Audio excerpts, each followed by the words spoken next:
संक्षिप्त महाभारत। नारायणं नमस्कृत्य नरं चैव नरोत्तमं देवीं सरस्वतीं व्यासं ततो जयमुदीरयेत्। आदि पर्व अध्याय 2 से 12।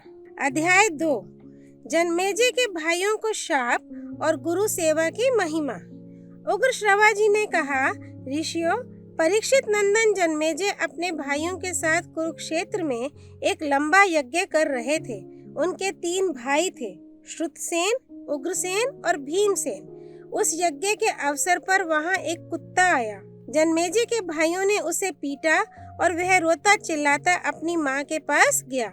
रोते चिल्लाते कुत्ते से माँ ने पूछा, बेटा तू क्यों रो रहा है? किसने तुझे मारा है? उसने कहा, माँ, मुझे जन्मेजय के भाइयों ने पीटा है। माँ बोली, बेटा तुमने उनका कुछ ना कुछ अपराध किया होगा। कुत्ते ने कहा, माँ, ना मैंने भविष्य की ओर देखा और ना किसी वस्तु को चाटा ही। मैंने तो कोई अपराध नहीं किया। ये सुनकर माता को बड़ा दुख हुआ और वह जन्मेजय के यज्ञ में गई। उसने क्रोध से कहा, मेरे पुत्र ने भविष्य को देखा तक नहीं, कुछ चाटा भी नहीं और भी इसने कोई अपराध नहीं किया। फिर इसे पीटने का कारण? जन्मेजय और उनके भाइयों ने इसका कोई उत्तर नहीं दिया। कुतिया ने कहा, तुमने बिना अपराध मेरे पुत्र को मारा है, इसलिए तुम पर अचानक ही कोई महान भय आवेगा। देवताओं की कुतिया शर्मा का यह शाप सुनकर जन्मेजय बड़े दुखी हुए और घबराए भी। यज्ञ समाप्त होने पर वे हस्तिनापुर आए और एक योग्य पुरोहित ढूंढने लगे जो इस अनिष्ट को शांत कर सके। एक दिन वे शिकार खेलने गए। घूमते घूमते अपने राज्य में ही उन्हें एक आश्रम मिला। उस आश्रम में श्रुतश्रवा नाम के एक ऋषि रहते थे। उनके तपस्वी पुत्र का नाम था सोमश्रवा। जन्मेजय ने उस ऋषि पुत्र को ही पुरोहित बनाने का निश्चय किया। उन्होंने श्रुतश्रवा ऋषि को नमस्कार करके कहा, भगवान, आपके पुत्र मेरे पुरोहित बने। ऋषि ने कहा, मेरा पुत्र बड़ा तपस्वी और स्वाध्याय संपन्न है। ये आपके सारे अनिष्टों को शांत कर सकता है। केवल महादेव के शाप को मिटाने में इसकी गति नहीं है, परंतु इसका एक गुप्त व्रत है। वह ये है कि यदि कोई ब्राह्मण इससे कोई चीज मांगेगा तो यह उसे अवश्य दे देगा। यदि तुम ऐसा कर सको तो इसे ले जाओ। जन्मेजय ने ऋषि की आज्ञा स्वीकार कर ली। वे सोमश्रवा को लेकर हस्तिनापुर आए और अपने भाइयों से बोले, मैंने इन्हें अपना पुरोहित बनाया है। तुम लोग बिना विचार के ही इनकी आज्ञा का पालन करना। भाइयों ने उनकी आज्ञा स्वीकार की। उन्होंने तक्षशिला पर चढ़ाई की और उसे जीत लिया। उन्हीं दिनों उस देश में अयोध्या नाम के एक ऋषि रहा करते थे। उनके 3 प्रधान शिष्य थे, आरुणि, उपमन्यु और वेद। इनमें आरुणि पांचाल देश का रहने वाला था। उसे उन्होंने एक दिन खेत की मेड़ बांधने के लिए भेजा।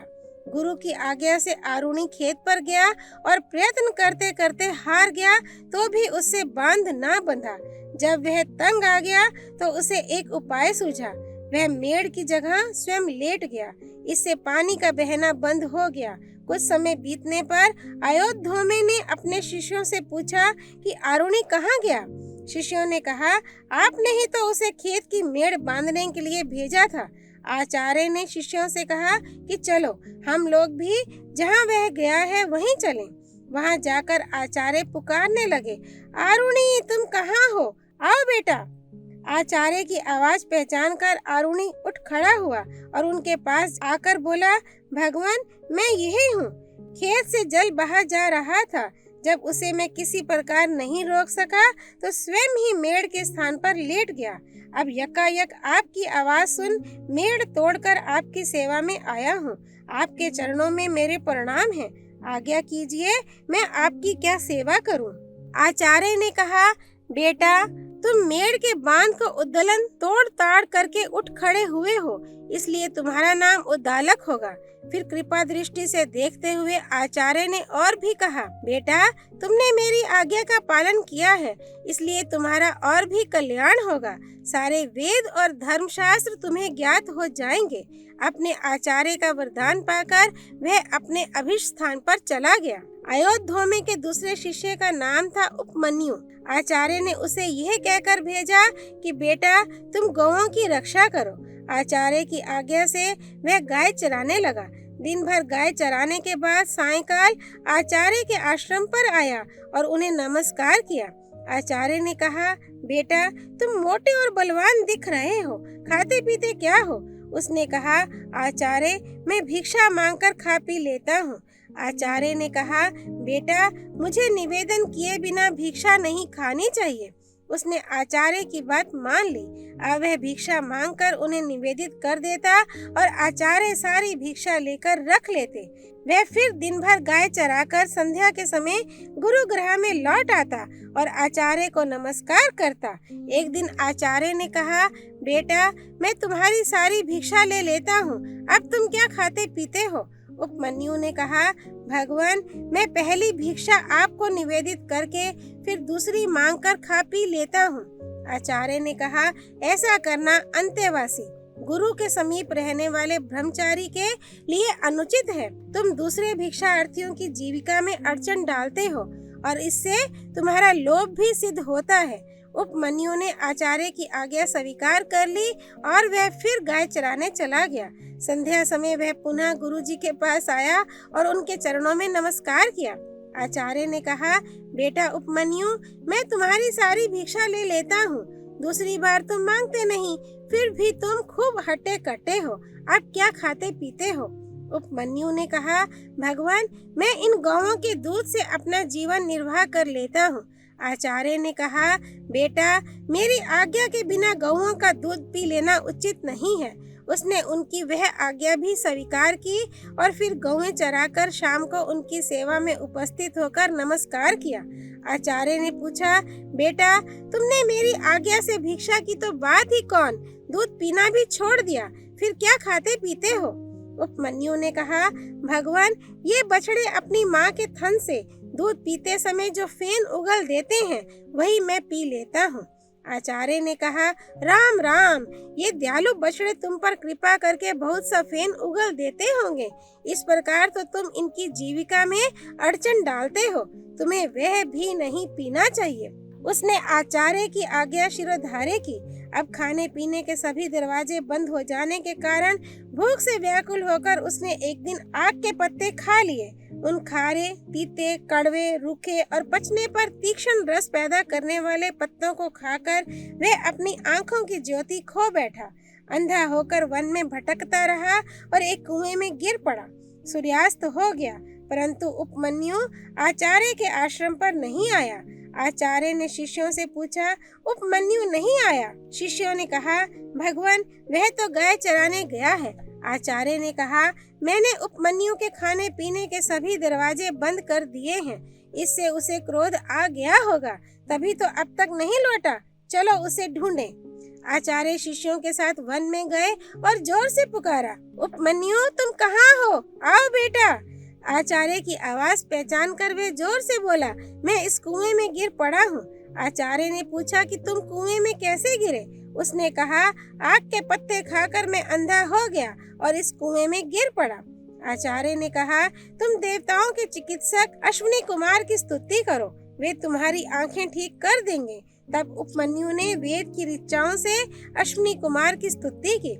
उपमन्यु की स्तुति से प्रसन्न होकर अश्विनी कुमार उसके पास आए और बोले, तुम यह पुआ खा लो। उपमन्यु ने कहा, देवर आपका कहना ठीक है, परंतु आचार्य को निवेदन किए बिना मैं आपकी आज्ञा का पालन नहीं कर सकता। अश्विनी कुमारों ने कहा, पहले तुम्हारे आचार्य ने भी हमारी स्तुति की थी और हमने उन्हें पुआ दिया था, उन्होंने तो उसे अपने गुरु को निवेदन किए बिना ही खा लिया था, सो जैसा उपाध्याय ने किया वैसा ही तुम भी करो। उपमन्यु ने कहा, मैं आप लोगों से हाथ जोड़कर विनती करता हूँ, आचार्य को निवेदन किए बिना मैं पुआ नहीं खा सकता।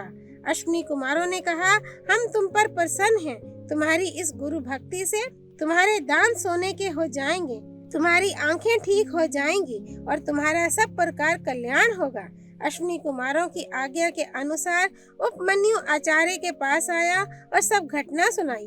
आचार्य ने प्रसन्न होकर कहा, अश्विनी कुमार के कथनानुसार तुम्हारा कल्याण होगा और सारे वेद और सारे धर्मशास्त्र तुम्हारी बुद्धि में अपने आप ही स्फुरित हो जाएंगे। अयोध्या का तीसरा शिष्य था वेद। आचार्य ने उससे कहा, बेटा तुम कुछ दिनों तक मेरे घर रहो, सेवा शुश्रूषा करो, तुम्हारा कल्याण होगा। उसने बहुत दिनों तक वहां रहकर गुरु सेवा की। आचार्य प्रतिदिन उस पर बैल की तरह भार लाद देते और वह गर्मी, सर्दी, भूख, प्यास का दुख सहकर उनकी सेवा करता, कभी उनकी आज्ञा के विपरीत ना चलता। बहुत दिनों में आचार्य प्रसन्न हुए और उन्होंने उसके कल्याण और सर्वज्ञता का वर दिया। ब्रह्मचार्य आश्रम से लौटकर वह गृहस्थ आश्रम में आया। वेद के भी 3 शिष्य थे, परंतु वे उन्हें कभी किसी काम या गुरु सेवा का आदेश नहीं करते थे। वे गुरु ग्रह के दुखों को जानते थे और शिष्यों को दुख देना नहीं चाहते थे। एक बार राजा जनमेजय और पौष्य ने आचार्य वेद को पुरोहित के रूप में वरण किया। वेद कभी पुरोहिती के काम से बाहर जाते तो घर की देख रेख के लिए अपने शिष्य उत्तंक को नियुक्त कर जाते थे। एक बार आचार्य वेद ने बाहर से लौटकर अपने शिष्य उत्तंक के सदाचार पालन की बड़ी प्रशंसा सुनी। उन्होंने कहा, बेटा तुमने धर्म पर दृढ़ रहकर मेरी बड़ी सेवा की है। मैं तुम पर प्रसन्न हूँ, तुम्हारी सारी कामनाएं पूर्ण होंगी। अब जाओ। उत्तंक ने प्रार्थना की, आचार्य मैं आपको कौन सी प्रिय वस्तु भेंट में दूं? आचार्य ने पहले तो अस्वीकार किया, पीछे कहा कि अपनी गुरुआनी से पूछ लो। जब उत्तंक ने गुरुआनी से पूछा तो उन्होंने कहा, तुम राजा पौष्य के पास जाओ और उनकी रानी के कानों के कुंडल मांग लाओ। मैं आज के चौथे दिन उन्हें पहनकर ब्राह्मणों को भोजन परसना चाहती हूँ। ऐसा करने से तुम्हारा कल्याण होगा, अन्यथा नहीं। उत्तंक ने वहां से चलकर देखा कि एक बहुत लंबा चौड़ा पुरुष बड़े भारी बैल पर चढ़ा हुआ है। उसने उत्तंक को संबोधन करके कहा कि तुम इस बैल का गोबर खा लो। उत्तंक ने नाक कर दिया। वह पुरुष फिर बोला, उत्तंक तुम्हारे आचार्य ने पहले इसे खाया है, सोच विचार मत करो, खा जाओ। उत्तंक ने बैल का गोबर और मूत्र खा लिया और शीघ्रता के कारण बिना रुके कुल्ला करता हुआ ही वहां से चल पड़ा। उत्तंक ने राजा पौष्य के पास जाकर उन्हें आशीर्वाद दिया और कहा कि मैं आपके पास कुछ मांगने के लिए आया हूँ। पौष्य ने उत्तंक का अभिप्राय जानकर उसे अंतःपुर में रानी के पास भेज दिया, परंतु उत्तंक को रनिवास में कहीं भी रानी दिखाई नहीं दी। वहां से लौटकर उसने पौष्य को उल्हाना दिया कि अंतःपुर में रानी नहीं है। पौष्य ने कहा, भगवान मेरी रानी पतिव्रता है, उसे उच्छिष्ट या अपवित्र मनुष्य नहीं देख सकता। उत्तंक ने स्मरण करके कहा कि हाँ, मैंने चलते चलते आचमन कर लिया था। पौष्य ने कहा, ठीक है, चलते चलते आचमन करना निषिद्ध है, इसलिए आप झूठे हैं। अब उत्तंक ने पूर्वाभिमुख बैठकर हाथ पैर मुंह धोकर शब्द फेन और उष्णता से रहित एवं हृदय तक पहुंचने योग्य जल से 3 बार आचमन किया और 2 बार मुंह धोया। इस बार अंतःपुर में जाने पर रानी दिख पड़ी और उसने उत्तंक को सत्पात्र समझकर अपने कुंडल दे दिए। साथ ही यह कहकर सावधान भी कर दिया कि नागराज तक्षक ये कुंडल चाहता है, कहीं तुम्हारी असावधानी से लाभ उठाकर वह ले ना जाए।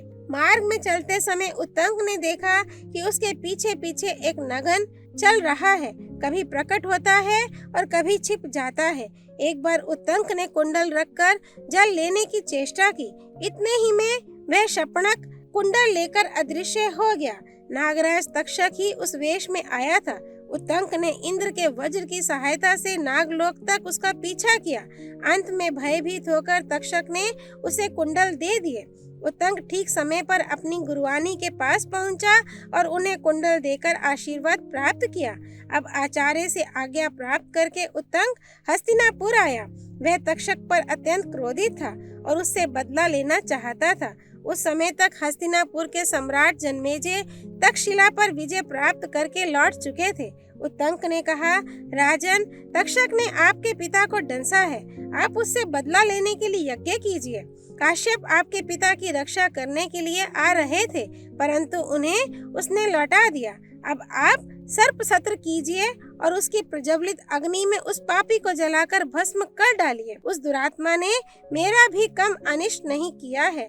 आप सर्प सत्र करेंगे तो आपके पिता की मृत्यु का बदला चुकेगा और मुझे भी प्रसन्नता होगी। अध्याय 3 सर्पों के जन्म की कथा। शौनक जी ने प्रश्न किया, सूत नंदन उग्रश्रवा, अब तुम आस्तिक ऋषि की कथा सुनाओ जिन्होंने जन्मेजय के सर्प सत्र में नागराज तक्षक की रक्षा की थी। तुम्हारे मुंह से कथा मिठास से भरी और सुंदर होती है। तुम अपने पिता के अनुरूप पुत्र हो, उन्हीं के समान हमें कथा सुनाओ। उग्रश्रवा जी ने कहा, आयुष्मान, मैंने अपने पिता के मुंह से आस्तिक की कथा सुनी है, वही आप लोगों को सुनाता हूँ। सत्य युग में दक्ष प्रजापति की 2 कन्याएं थीं, कद्रु और विनता। उनका विवाह कश्यप ऋषि से हुआ था। कश्यप अपनी धर्म पत्नियों से प्रसन्न होकर बोले, तुम्हारी जो इच्छा हो वर मांग लो। कद्रु ने कहा, 1000 समान तेजस्वी नाग मेरे पुत्र हों। विनता बोली, तेज, शरीर और बल विक्रम में कद्रु के पुत्रों से श्रेष्ठ केवल 2 ही पुत्र मुझे प्राप्त हों। कश्यप जी ने एवं अस्तु कहा। दोनों प्रसन्न हो गईं। सावधानी से गर्भ रक्षा करने की आज्ञा देकर कश्यप जी वन में चले गए। समय आने पर कद्रु ने 1000 और विनता ने 2 अंडे दिए। दासियों ने प्रसन्न होकर गर्म बर्तनों में उन्हें रख दिया। 500 वर्ष पूरे होने पर कद्रु के तो 1000 पुत्र निकल आए, परंतु विनता के 2 बच्चे नहीं निकले। विनता ने अपने हाथों एक अंडा फोड़ डाला। उस अंडे का शिशु आधे शरीर से तो पुष्ट हो गया था, परंतु उसका नीचे का आधा शरीर अभी कच्चा था। नवजात शिशु ने क्रोधित होकर अपनी माता को शाप दिया, माँ, तूने लोभवश मेरे अधूरे शरीर को ही निकाल लिया है, इसलिए तू अपनी उसी सोत की 500 वर्ष तक दासी रहेगी जिससे डहा करती है। यदि मेरी तरह तूने दूसरे अंडे को भी फोड़कर उसके बालक को अंगहीन या विकृतांग ना किया तो वही तुझे इस शाप से मुक्त करेगा। यदि तेरी ऐसी इच्छा है कि मेरा दूसरा बालक बलवान हो तो धैर्य के साथ 500 वर्ष तक और प्रतीक्षा कर। इस प्रकार शाप देकर वह बालक आकाश में उड़ गया और सूर्य का सारथी बना। प्रातःकालीन लालिमा उसी की झलक है। उस बालक का नाम अरुण हुआ। एक बार कद्रु और विनता दोनों बहनें एक साथ ही घूम रही थीं कि उन्हें पास ही उच्च श्रवा नाम का घोड़ा दिखाई दिया। ये अश्वरत्न अमृत मंथन के समय उत्पन्न हुआ था और समस्त अश्वों में श्रेष्ठ, बलवान, विजयी, सुंदर, अजर, दिव्य एवं सब शुभ लक्षणों से युक्त था। उसे देखकर वे दोनों आपस में उसका वर्णन करने लगी। शौनक जी ने पूछा, सूत नंदन, देवताओं ने अमृत मंथन किस स्थान पर और क्यों किया था? अमृत मंथन के समय उच्च श्रवा घोड़ा किस प्रकार उत्पन्न हुआ? उग्र श्रवा जी महर्षि शौनक का यह प्रश्न सुनकर उनसे अमृत मंथन की कथा कहने लगे। अध्याय 4 समुद्र मंथन और अमृत आदि की प्राप्ति। उग्र श्रवा जी ने कहा, शौनकादि ऋषियों, मेरु नाम का एक पर्वत है। वह इतना चमकीला है मानो तेज की राशि हो। उसकी सुनहली चोटियों की चमक के सामने सूर्य की प्रभा फीकी पड़ जाती है। वे गगनचुंबी चोटियां रत्नों से खचित हैं। उन्हीं में से एक पर देवता लोग इकट्ठे होकर अमृत प्राप्ति के लिए सलाह करने लगे। उनमें भगवान नारायण और ब्रह्मा जी भी थे। नारायण ने देवताओं से कहा, देवता और असुर मिलकर समुद्र मंथन करें। इस मंथन के फल स्वरूप अमृत की प्राप्ति होगी। देवताओं ने भगवान नारायण के परामर्श से मंदराचल को उखाड़ने की चेष्टा की। वह पर्वत मेघों के समान ऊंची चोटियों से युक्त 11,000 योजन ऊंचा और उतना ही नीचे धंसा हुआ था। जब सब देवता पूरी शक्ति लगाकर भी उसे नहीं उखाड़ सके, तब उन्होंने विष्णु भगवान और ब्रह्मा जी के पास जाकर प्रार्थना की, भगवान, आप दोनों हम लोगों के कल्याण के लिए मंदराचल को उखाड़ने का उपाय कीजिए और हमें कल्याणकारी ज्ञान दीजिए। देवताओं की प्रार्थना सुनकर श्री नारायण और ब्रह्मा जी ने शेषनाग को मंदराचल उखाड़ने के लिए प्रेरित किया। महाबली शेषनाग ने वन और वनवासियों के साथ मंदराचल को उखाड़ लिया। अब मंदराचल के साथ देवगण समुद्र तट पर पहुँचे और समुद्र से कहा कि हम लोग अमृत के लिए तुम्हारा जल मथेंगे। समुद्र ने कहा, यदि आप लोग अमृत में मेरा भी हिस्सा रखें तो मैं मंदराचल को घुमाने से जो कष्ट होगा वह सह लूंगा। देवता और असुरों ने समुद्र की बात स्वीकार करके कच्छप राज से कहा, आप इस पर्वत के आधार बनिए। कच्छप राज ने कहा, ठीक है, कहकर मंदराचल को अपनी पीठ पर ले लिया। अब देवराज इंद्र यंत्र के द्वारा मंदराचल को घुमाने लगे। इस प्रकार देवता और असुरों ने मंदराचल की मथानी और वासुकी नाग की डोरी बनाकर समुद्र मंथन प्रारंभ किया। वासुकी नाग के मुंह की ओर असुर और पूंछ की ओर देवता लगे थे।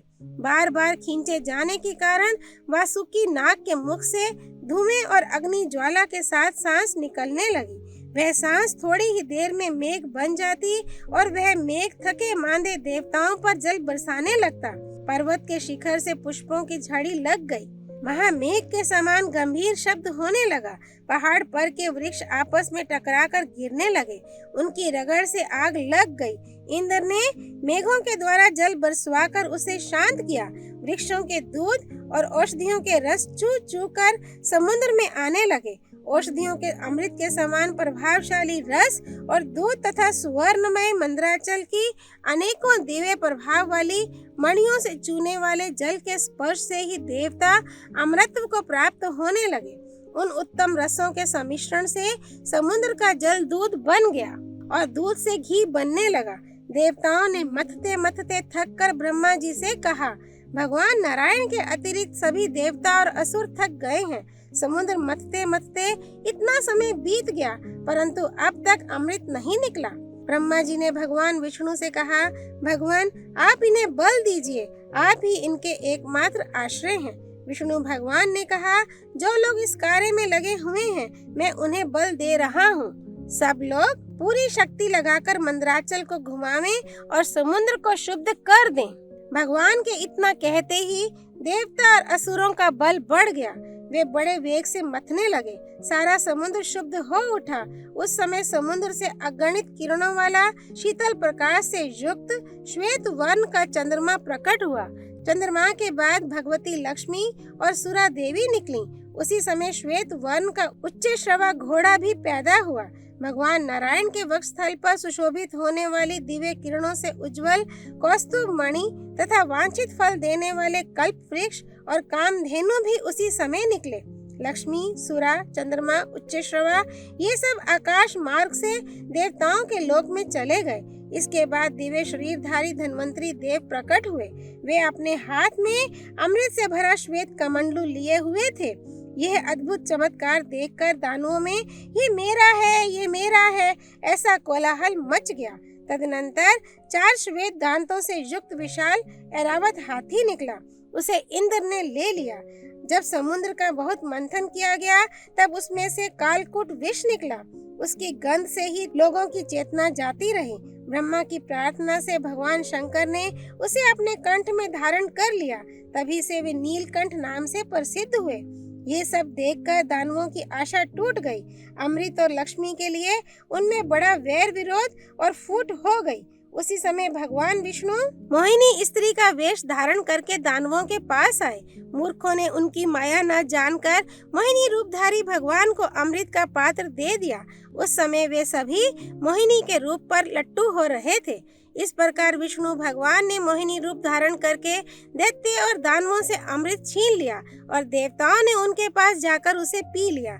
उसी समय राहु दानव भी देवताओं का रूप धारण करके अमृत पीने लगा।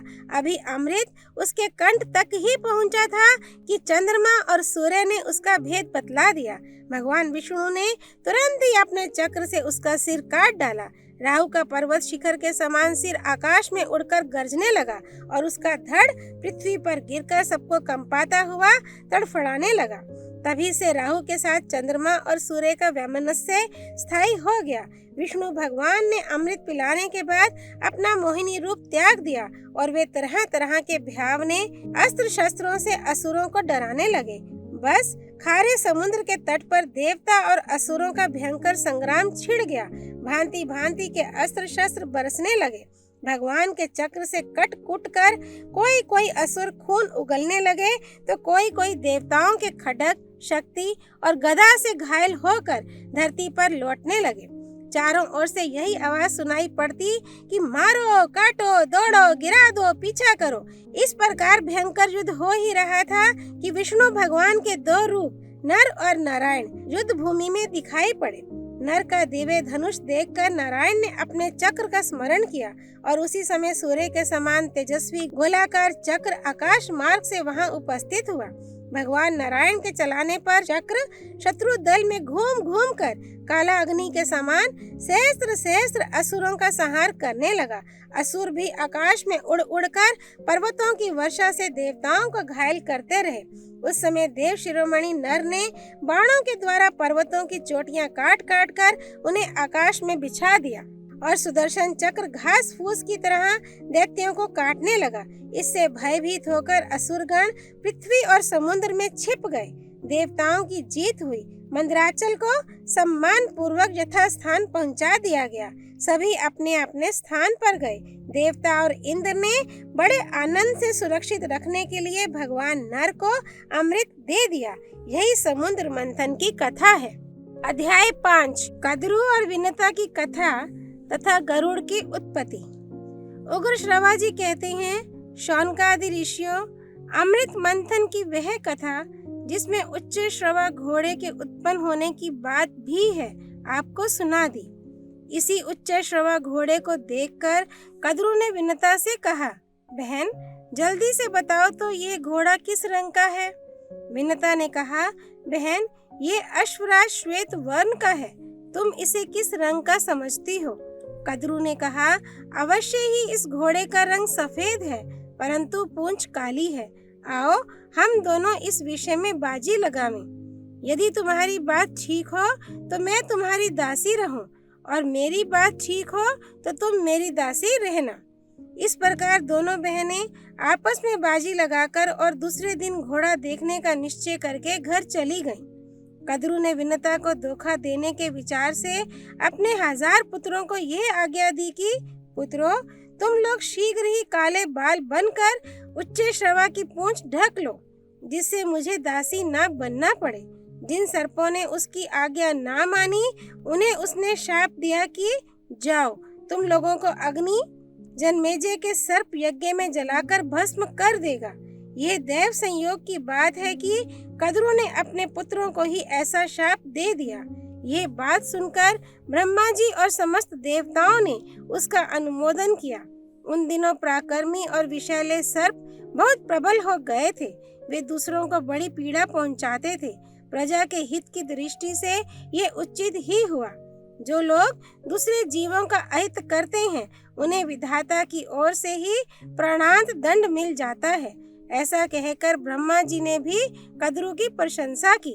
कद्रु और विनता ने आपस में दासी बनने की बाजी लगाकर बड़े रोष और आवेश में वह रात बिताई।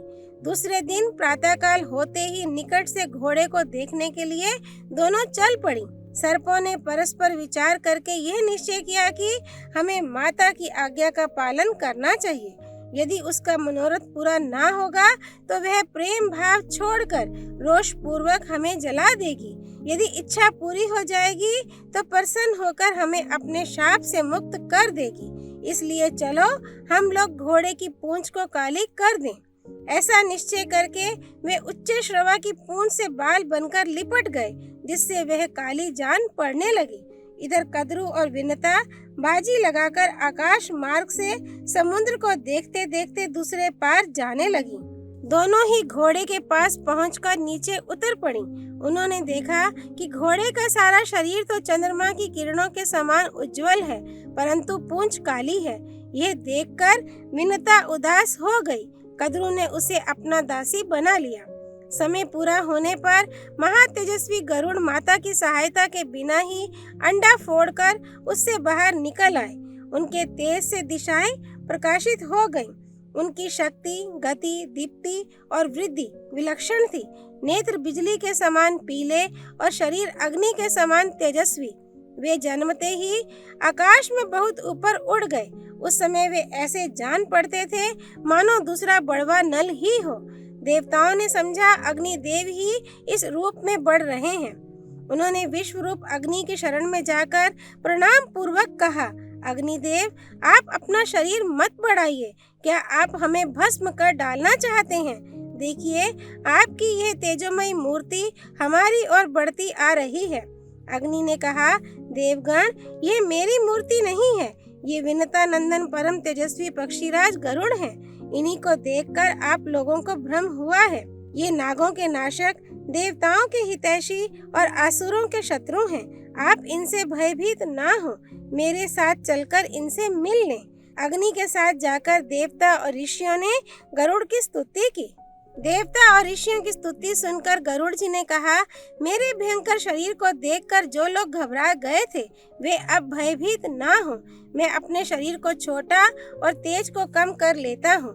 सब लोग प्रसन्नता पूर्वक लौट गए। एक दिन विनीत विनता अपने पुत्र के साथ बैठी हुई थी।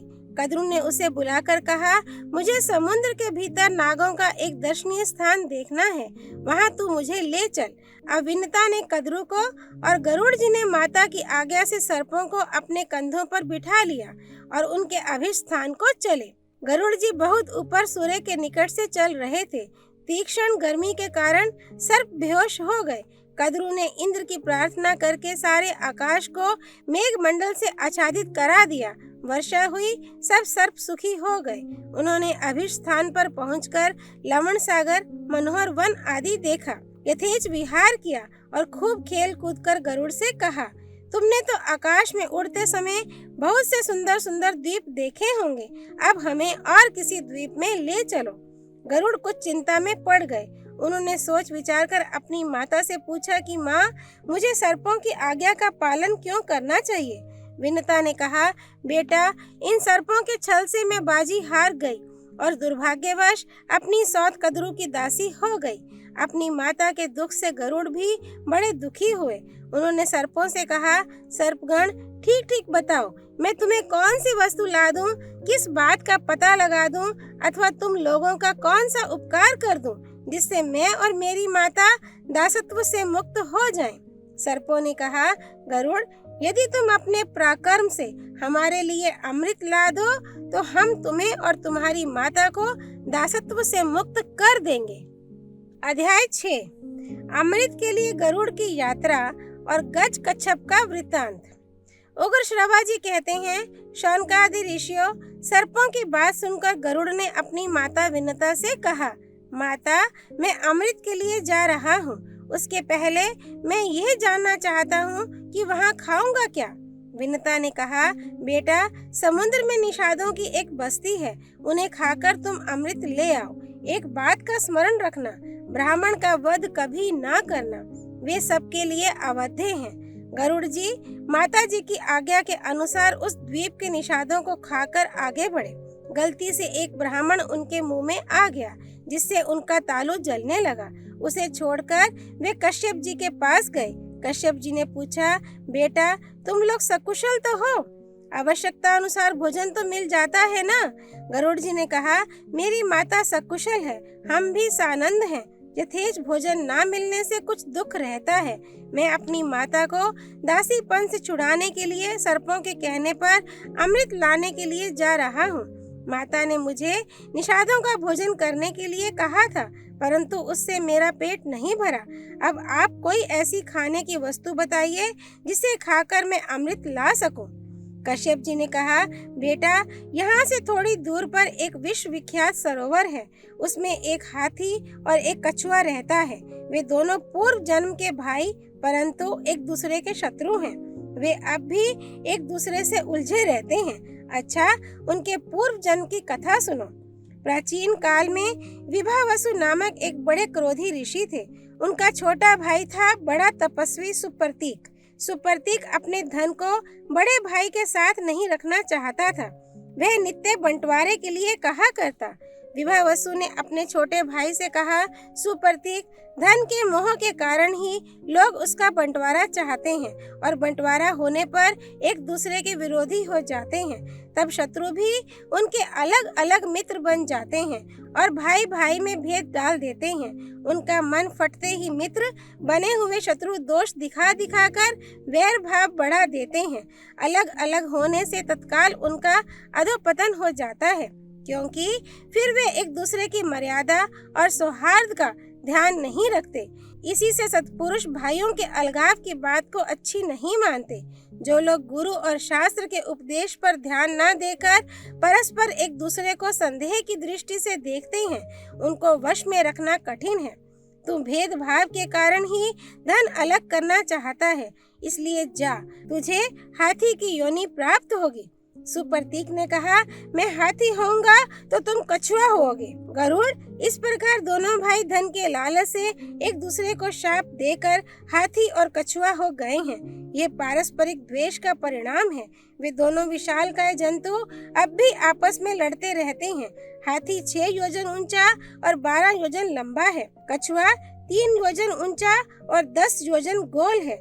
वे मतवाले एक दूसरे का प्राण लेने के लिए उतावले हो रहे हैं। तुम जाकर उन दोनों भयंकर जंतुओं को खा जाओ और अमृत ले आओ। कश्यप जी की आज्ञा प्राप्त करके गरुड़ जी उस सरोवर पर गए। उन्होंने एक नख से हाथी को और दूसरे से कछुए को पकड़ लिया तथा आकाश में बहुत ऊंचे उड़कर अलंब तीर्थ में जा पहुँचे।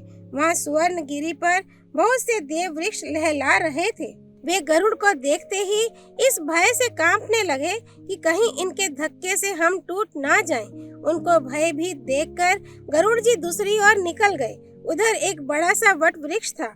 वट वृक्ष ने गरुड़ जी को मन के वेग से उड़ते देखकर कहा कि तुम मेरी 100 योजन लंबी शाखा पर बैठकर हाथी और कछुए को खा लो। ज्यों ही गरुड़ जी उसकी शाखा पर बैठे, त्यों ही वह चढ़चढ़ाकर टूट गई और गिरने लगी। गरुड़ जी ने गिरते गिरते उस शाखा को पकड़ लिया और बड़े आश्चर्य से देखा कि उसमें नीचे की ओर सिर करके वालखिल्य नामक ऋषिगण लटक रहे हैं। गरुड़ जी ने सोचा कि यदि शाखा गिर गई तो ये तपस्वी ब्रह्म ऋषि मर जाएंगे। तब उन्होंने झपटकर अपनी चोंच से वृक्ष की शाखा पकड़ ली और हाथी तथा कछुए को पंजों में दबाए आकाश में उड़ने लगे। कहीं भी बैठने का स्थान न पाकर वे आकाश में उड़ते ही रहे। उस समय उनके पंखों की हवा से पहाड़ भी कांप उठते थे। वालखिल्य ऋषियों के ऊपर दया भाव होने के कारण वे कहीं बैठ ना सके और उड़ते उड़ते गंधमादन पर्वत पर गए। कश्यप जी ने उन्हें उस अवस्था में देखकर कहा, बेटा, कहीं सहसा साहस का काम ना कर बैठना। सूर्य की किरण पीकर तपस्या करने वाले वालखिल्य ऋषि क्रुद्ध होकर कहीं तुम्हें भस्म ना कर दें।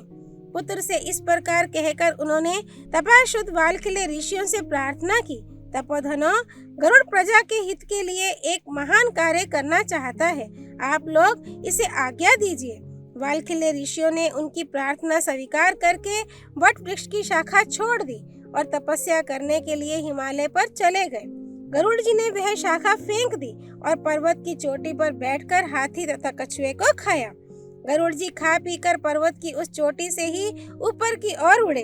उस समय देवताओं ने देखा कि उनके यहाँ भयंकर उत्पात हो रहे हैं। देवराज इंद्र ने बृहस्पति जी के पास जाकर पूछा, भगवान, यकायक बहुत से उत्पात क्यों होने लगे हैं? कोई ऐसा शत्रु तो नहीं दिखाई पड़ता जो मुझे युद्ध में जीत सके। बृहस्पति जी ने कहा, इंद्र, तुम्हारे अपराध और प्रमाद से तथा महात्मा वालखिल्य ऋषियों के तपोबल से विनता नंदन गरुड़ अमृत लेने के लिए यहाँ आ रहा है। वह आकाश में स्वच्छंद विचरता तथा इच्छा अनुसार रूप धारण कर लेता है। वह अपनी शक्ति से असाध्य कार्य को भी साध सकता है। अवश्य ही उसमें अमृत हर ले जाने की शक्ति है।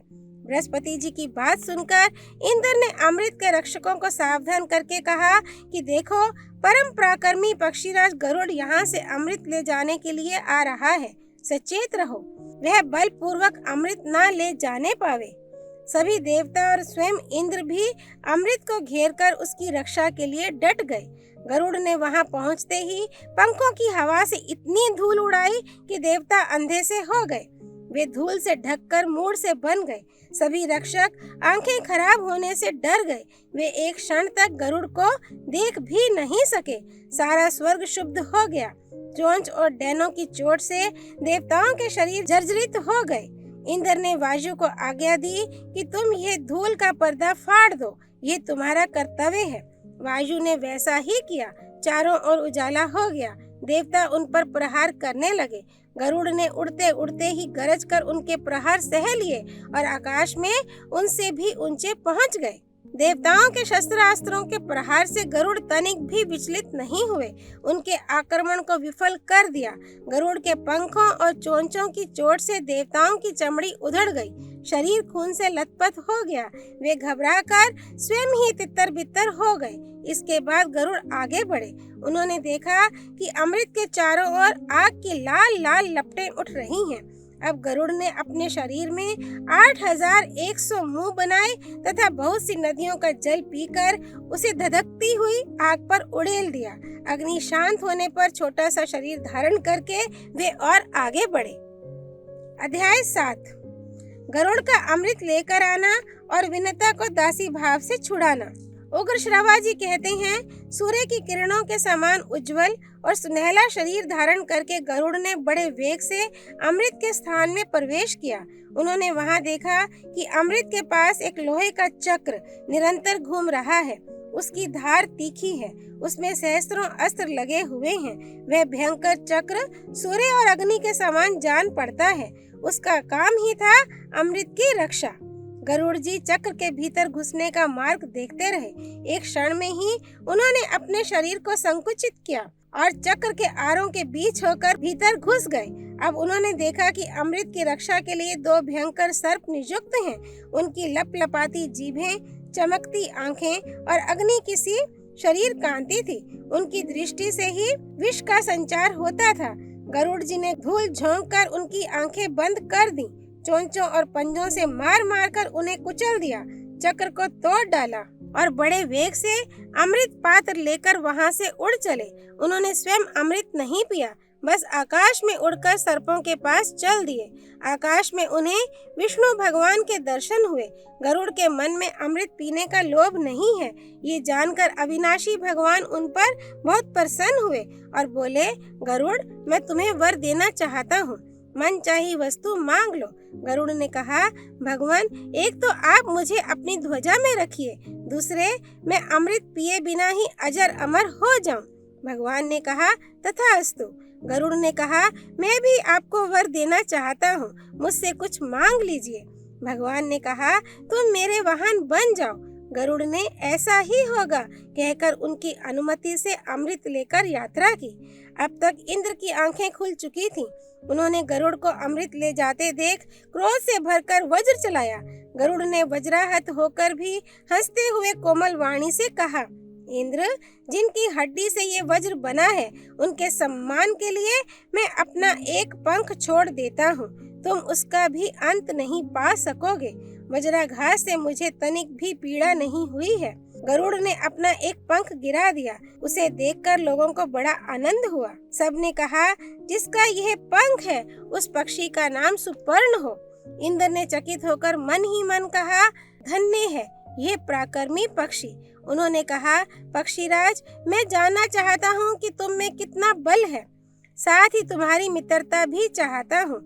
गरुड़ ने कहा, देवराज, आपके इच्छा अनुसार हमारी मित्रता रहे। बल के संबंध में क्या बताऊं? अपने मुंह से अपने गुणों का बखान, बल की प्रशंसा सत्पुरुषों की दृष्टि में अच्छी नहीं है। आप मुझे मित्र मानकर पूछ रहे हैं तो मैं मित्र के समान ही बतलाता हूँ कि पर्वत, वन, समुद्र और जल सहित सारी पृथ्वी को तथा इसके ऊपर रहने वाले आप लोगों को अपने एक पंख पर उठाकर मैं बिना परिश्रम उड़ सकता हूँ। इंद्र ने कहा, आपकी बात 16 आने सत्य है। आप अब मेरी घनिष्ठ मित्रता स्वीकार कीजिए। यदि आपको अमृत की आवश्यकता ना हो तो मुझे दे दीजिए। आप ये ले जाकर जिन्हें देंगे वे हमें बहुत दुख देंगे। गरुड़ जी ने कहा, देवराज, अमृत को ले जाने का एक कारण है। मैं इसे किसी को पिलाना नहीं चाहता हूँ। मैं इसे जहाँ रखूँ वहाँ से आप उठा लाइए। इंद्र ने संतुष्ट होकर कहा, गरुड़, मुझसे मुंह मांगा वर ले लो। गरुड़ को सर्पों की दुष्टता और उनके छल के कारण होने वाले माता के दुख का स्मरण हो आया। उन्होंने वर मांगा, ये बलवान सर्प ही मेरे भोजन की सामग्री हो। देवराज इंद्र ने कहा, तथास्तु। इंद्र से विदा होकर गरुड़ सर्पों के स्थान पर आए। वहीं उनकी माता भी थी। उन्होंने प्रसन्नता प्रकट करते हुए सर्पों से कहा, ये लो, मैं अमृत ले आया, परंतु पीने में जल्दी मत करो। मैं इसे कुशों पर रख देता हूँ। स्नान करके पवित्र हो लो, फिर इसे पीना। अब तुम लोगों के कथनानुसार मेरी माता दासीपन से छूट गई, क्योंकि मैंने तुम्हारी बात पूरी कर दी है। सर्पों ने स्वीकार कर लिया।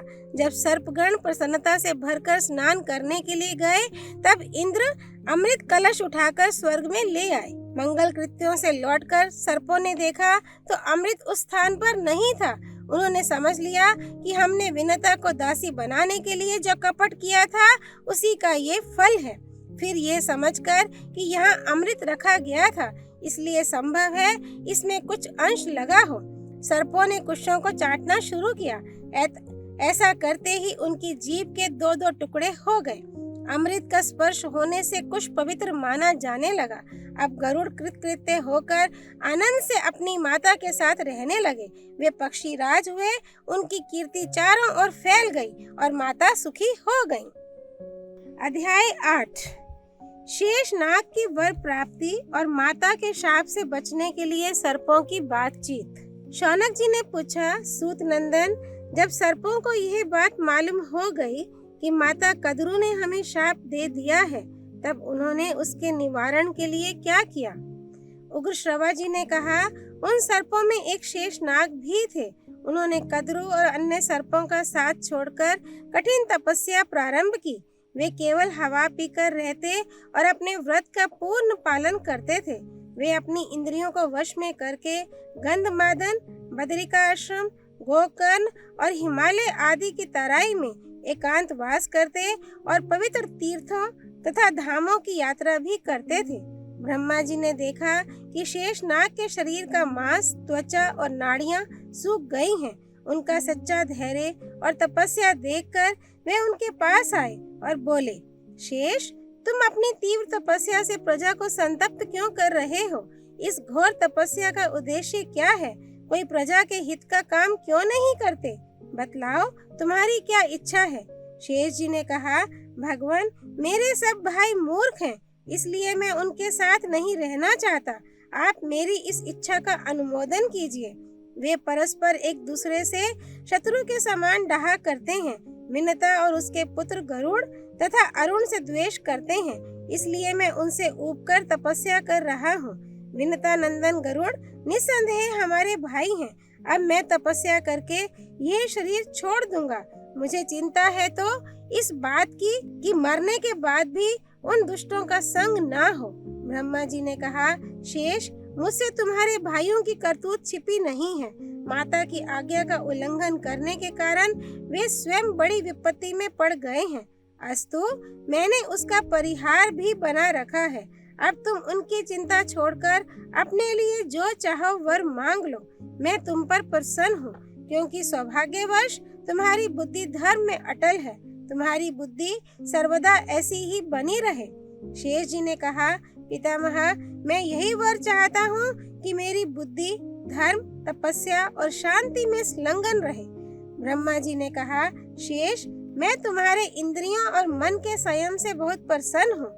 मेरी आज्ञा से तुम प्रजा के हित के लिए एक काम करो। ये सारी पृथ्वी पर्वत, वन, सागर, ग्राम, विहार और नगरों के साथ हिलती डोलती रहती है। तुम इसे इस प्रकार धारण करो जिससे ये अचल हो जाए। शेष जी ने कहा, आप प्रजा के स्वामी और समर्थ हैं। मैं आपकी आज्ञा का पालन करूंगा। मैं पृथ्वी को इस प्रकार धारण करूंगा जिससे वह हिले डुले नहीं। आप इसको मेरे सिर पर रख दीजिए। ब्रह्मा जी ने कहा, शेष, पृथ्वी तुम्हें मार्ग देगी। तुम उसके भीतर घुस जाओ। तुम पृथ्वी को धारण करके मेरा बड़ा प्रिय कार्य करोगे। ब्रह्मा जी के आज्ञा अनुसार शेषनाग भू विवर में प्रवेश करके नीचे चले गए और समुद्र से घिरी पृथ्वी को चारों ओर से पकड़कर सिर पर उठा लिया। वे तभी से स्थिर भाव से स्थित हैं। ब्रह्मा जी उनके धर्म, धैर्य और शक्ति की प्रशंसा करके अपने स्थान पर लौट गए। माता का शाप सुनकर वासुकी नाग को बड़ी चिंता हुई। वे सोचने लगे कि इस शाप का प्रतिकार क्या है। उन्होंने अपने भाइयों को इकट्ठा किया और सबसे सलाह करने लगे। वासुकी ने कहा, भाइयों, आप लोग जानते ही हैं कि माता ने हमें शाप दे दिया है। अब हम लोगों को चाहिए कि सोच विचार कर उसके निवारण का उपाय करें। सब शापों का प्रतिकार संभव है, परंतु माता के शाप का प्रतिकार दिखाई नहीं पड़ता।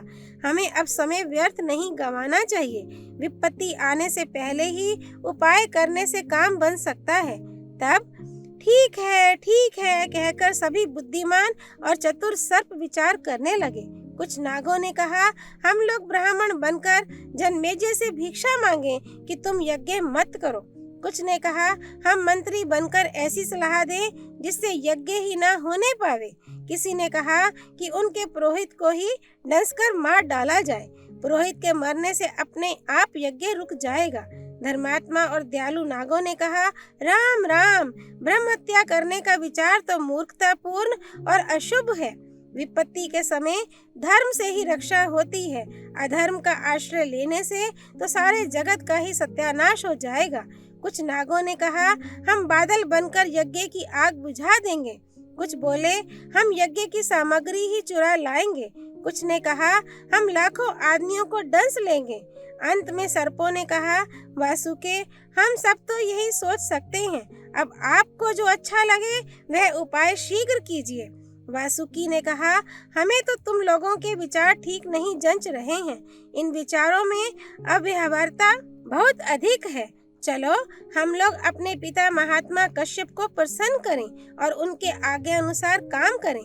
जिस प्रकार हम लोगों का हित हो वही काम करना है। मैं सबसे बड़ा हूँ, भलाई बुराई की जिम्मेवारी मेरे ही सिर होगी, इसलिए मैं बहुत चिंतित हो रहा हूँ। उनमें एक एलापत्र नाम का नाग था। उसने सब सर्पों और वासुकी की सम्मति सुनकर कहा कि भाइयों, उस यज्ञ का रुकना अथवा जन्मेजय का मान जाना संभव नहीं है। अपने भाग्य के अपराध को भाग्य पर ही छोड़ देना चाहिए। दूसरे के आश्रय से काम नहीं चलता। इस विपत्ति से बचने के लिए मैं जो कहता हूँ उसे आप लोग ध्यान पूर्वक सुनिए। जिस समय माता ने यह शाप दिया था उस समय डरकर मैं उसी की गोद में छिप गया था।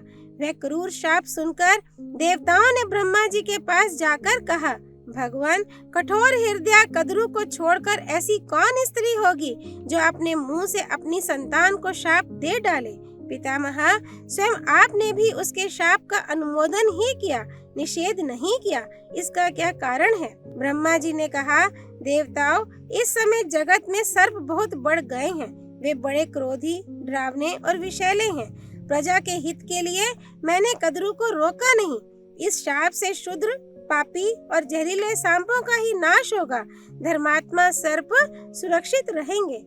और यह बात भी है कि यायावर वंश में जरत्कारु नाम के एक ऋषि होंगे।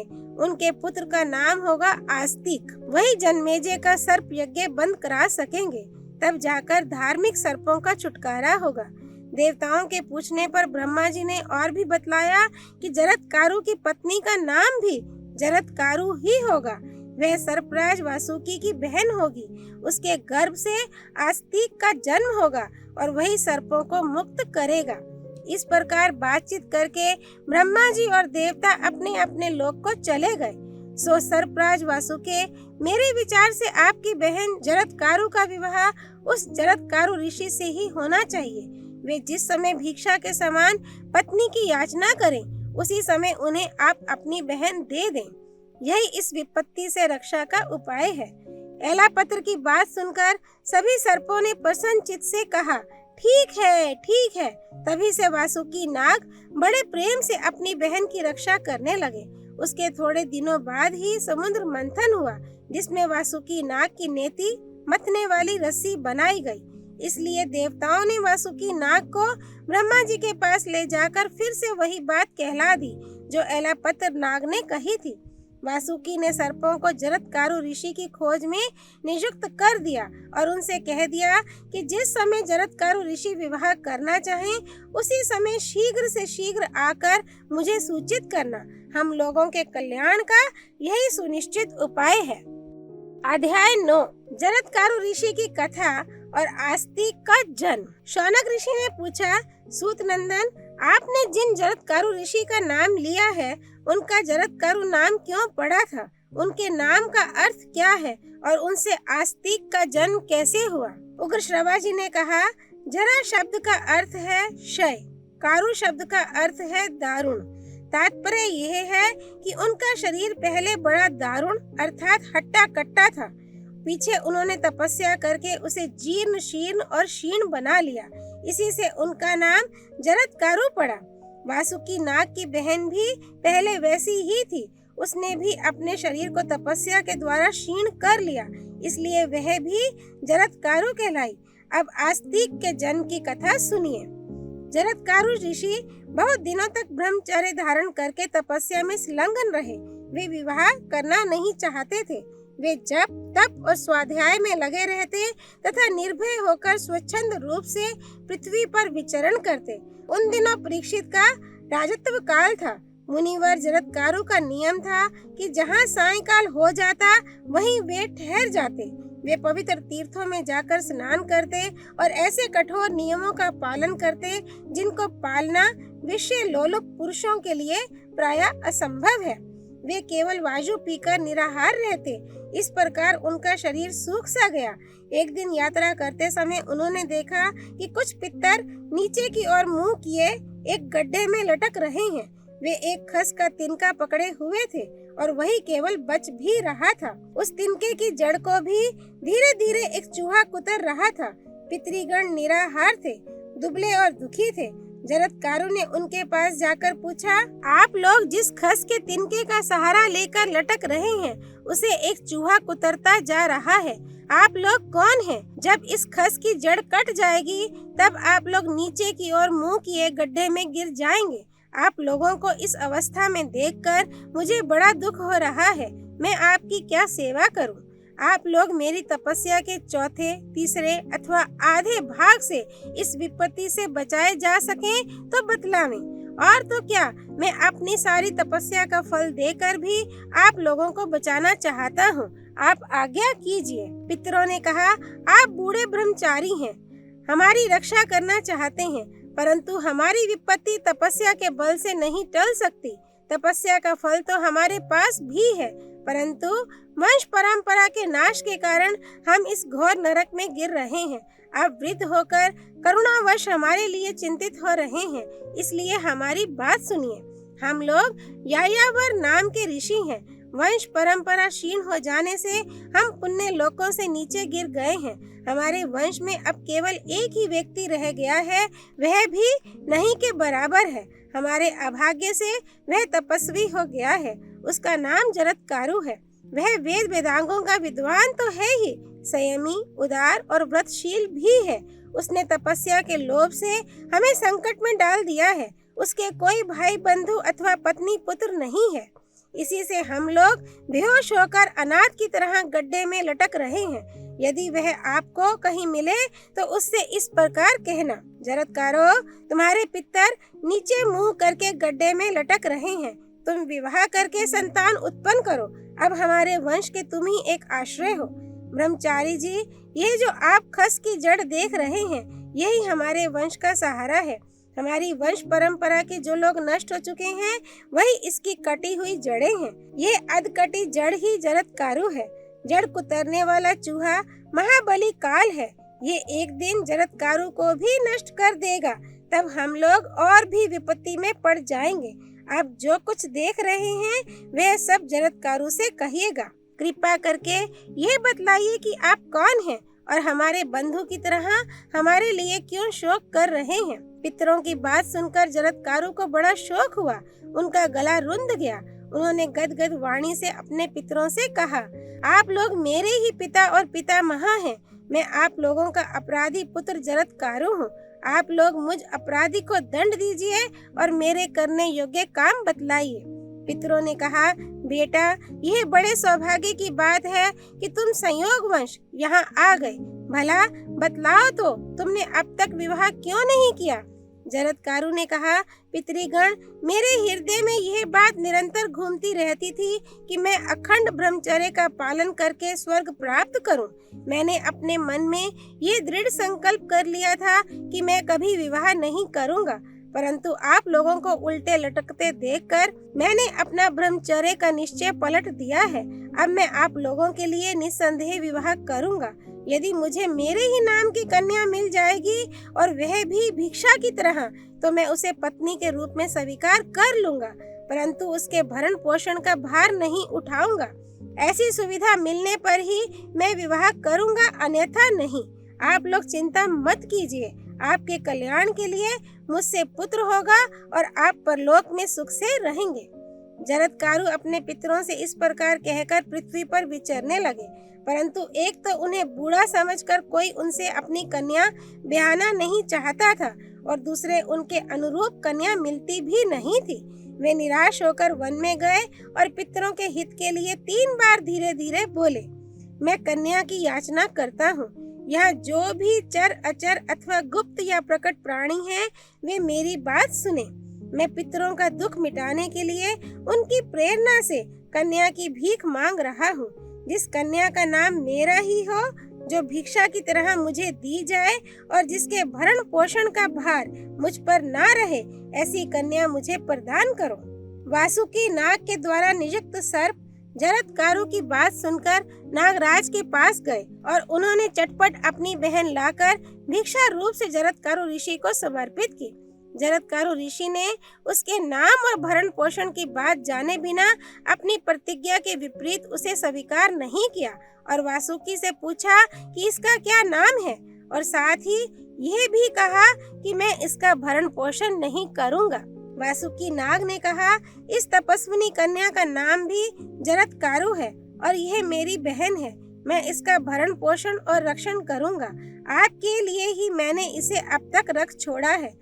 जरत्कारु ऋषि ने कहा, मैं इसका भरण पोषण नहीं करूंगा, यह शर्त तो हो ही चुकी।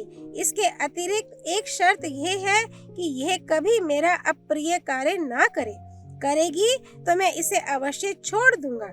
जब नागराज वासुकी ने उनकी शर्त स्वीकार कर ली, तब वे उनके घर गए। वहां विधि पूर्वक विवाह संस्कार संपन्न हुआ। जरत्कारु ऋषि अपनी पत्नी जरत्कारु के साथ वासुकी नाग के श्रेष्ठ भवन में रहने लगे। उन्होंने अपनी पत्नी को भी अपनी शर्त की सूचना दे दी कि मेरी रुचि के विरुद्ध ना तो कुछ करना और ना कहना। वैसा करोगी तो मैं तुम्हें छोड़कर चला जाऊंगा।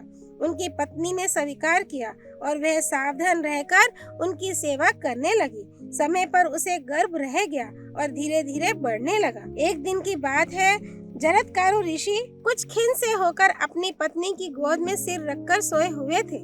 वे सो ही रहे थे कि सूर्यास्त का समय हो आया। ऋषि पत्नी ने सोचा कि पति को जगाना धर्म के अनुकूल होगा या नहीं।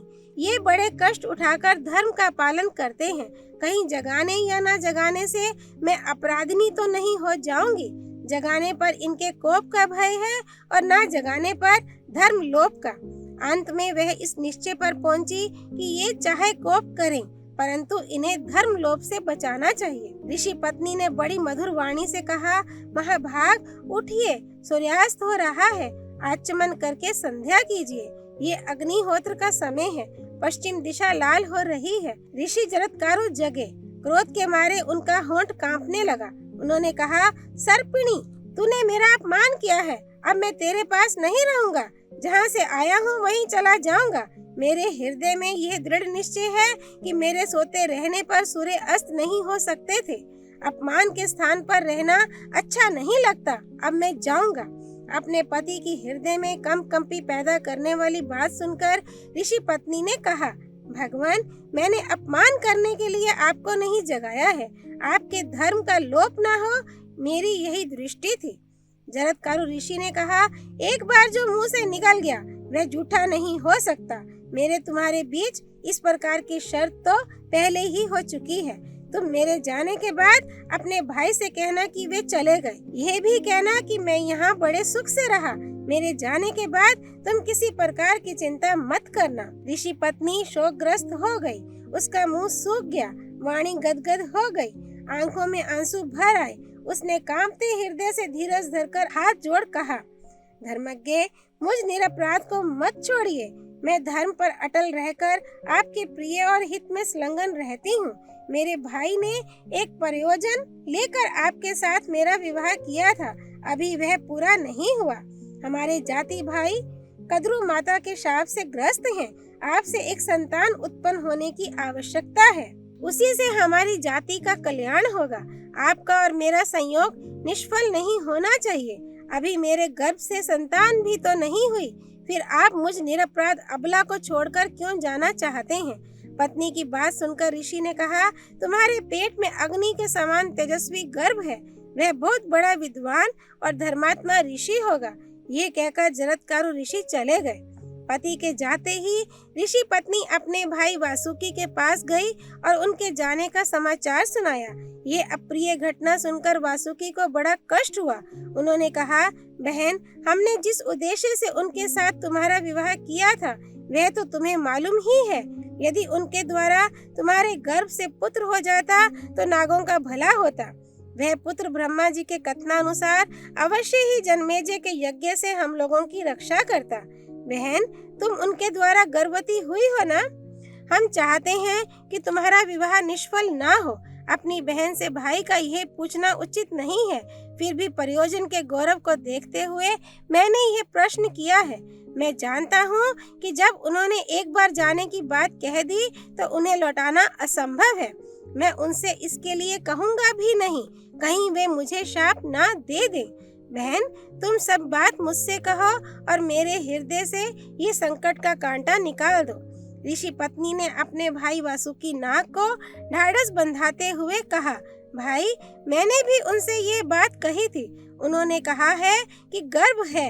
उन्होंने कभी विनोद से भी कोई झूठी बात नहीं कही है। फिर इस संकट के अवसर पर तो उनका कहना झूठा हो ही कैसे सकता है। उन्होंने जाते समय मुझसे कहा कि नागकन्या, अपनी प्रयोजन सिद्धि के संबंध में कोई चिंता नहीं करना। तुम्हारे गर्भ से अग्नि और सूर्य के समान तेजस्वी पुत्र होगा। इसलिए भाई, तुम अपने मन में किसी प्रकार का दुख ना करो। ये सुनकर वासुकी बड़े प्रेम और प्रसन्नता से अपनी बहन का स्वागत सत्कार करने लगा और उसके पेट में शुक्ल पक्ष के चंद्रमा के समान गर्भ भी बढ़ने लगा।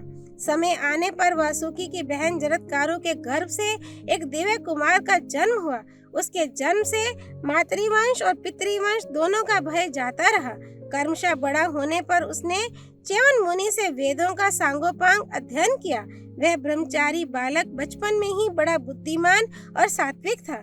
जब वह गर्भ में था तभी पिता ने उसके संबंध में अस्ति है पद का उच्चारण किया था, इसलिए उसका नाम आस्तिक हुआ। नागराज वासुकी के घर पर बाल्यावस्था में बड़ी सावधानी और प्रयत्न से उसकी रक्षा की गई। थोड़े ही दिनों में वह बालक इंद्र के समान बढ़कर नागों को हर्षित करने लगा। अध्याय 10। परीक्षित की मृत्यु का कारण। श्री शौनक जी ने कहा, सूत नंदन, राजा जन्मेजय ने उत्तंग की बात सुनकर अपने पिता परीक्षित की मृत्यु के संबंध में जो पूछताछ की थी उसका आप विस्तार से वर्णन कीजिए। उग्र श्रवा जी ने कहा, राजा जन्मेजय ने अपने मंत्रियों से पूछा कि मेरे पिता के जीवन में कौन सी घटना घटित हुई थी, उनकी मृत्यु किस प्रकार हुई थी। मैं उनकी मृत्यु का वृतांत सुनकर वही करूंगा जिससे जगत का लाभ हो। मंत्रियों ने कहा, महाराज, आपके पिता बड़े धर्मात्मा, उदार और प्रजा पालक थे। हम बहुत संक्षेप से उनका चरित्र आपको सुनाते हैं। आपके धर्मज्ञ पिता मूर्तिमान धर्म थे। उन्होंने धर्म के अनुसार अपने कर्तव्य पालन में संलग्न चारों वर्णों की प्रजा की रक्षा की थी। उनका पराक्रम अतुलनीय था। वे सारी पृथ्वी की ही रक्षा करते थे। ना उनका कोई द्वेषी था और ना वे ही किसी से द्वेष करते थे। वे सबके प्रति समान दृष्टि रखते थे। उनके राज्य में ब्राह्मण, क्षत्रिय, वैश्य, शूद्र सभी प्रसन्नता के साथ अपने अपने कर्म में लगे रहते थे। विधवा, अनाथ, लंगड़े, लूले और गरीबों के खान पान का भार उन्होंने अपने ऊपर ले रखा था। उनकी प्रजा हरिष्ट पुष्ट रहती थी। वे बड़े ही श्रीमान और सत्यवादी थे। उन्होंने कृपाचार्य से धनुर्वेद की शिक्षा प्राप्त की थी। भगवान श्री कृष्ण आपके पिता के प्रति बड़ा प्रेम रखते थे। विशेष क्या, वे सभी के प्रेम पात्र थे। कुरुवंश के परीक्षण होने पर उनका जन्म हुआ था, इसी से उनका नाम परीक्षित हुआ। वे राजधर्म और अर्थशास्त्र में बड़े कुशल थे। वे बड़े बुद्धिमान, धर्म सेवी, जितेंद्रिय और नीति निपुण थे। उन्होंने 60 वर्ष तक प्रजा का पालन किया। इसके बाद सारी प्रजा को दुखी करके वे परलोक सिधार गए। अब ये राज्य आपको प्राप्त हुआ है। जन्मेजय ने कहा, मंत्रियों, आप लोगों ने मेरे प्रश्न का उत्तर तो दिया ही नहीं। हमारे वंश के सभी राजा अपने पूर्वजों के सदाचार का ध्यान रखकर प्रजा के हितैषी और प्रिय होते आए हैं। मैं तो अपने पिता की मृत्यु का कारण जानना चाहता हूँ। मंत्रियों ने कहा, महाराज, आपके प्रजापालक पिता महाराज पांडु की तरह ही शिकार के प्रेमी थे। उन्होंने सारा राजकार्य हम लोगों पर छोड़ रखा था। एक बार वे शिकार खेलने के लिए वन में गए हुए थे। उन्होंने बाण से एक हरिण को मारा और उसके भागने पर उसका पीछा किया। वे अकेले ही पैदल बहुत दूर तक वन में हरिण को ढूंढते हुए चले गए, परंतु उसे पा नहीं सके। उन्हें भूख भी लग गई। उसी समय उन्हें एक मुनि का दर्शन हुआ। वे मौनी थे। उन्होंने उन्हीं से प्रश्न किया, परंतु वे कुछ नहीं बोले। उस समय राजा भूखे और थके मांदे थे, इसलिए मुनि को कुछ न बोलते देखकर क्रोधित हो गए। उन्होंने यह नहीं जाना कि ये मौनी है, इसलिए उनका तिरस्कार करने के लिए धनुष की नोक से मरा सांप उठाकर उनके कंधे पर डाल दिया।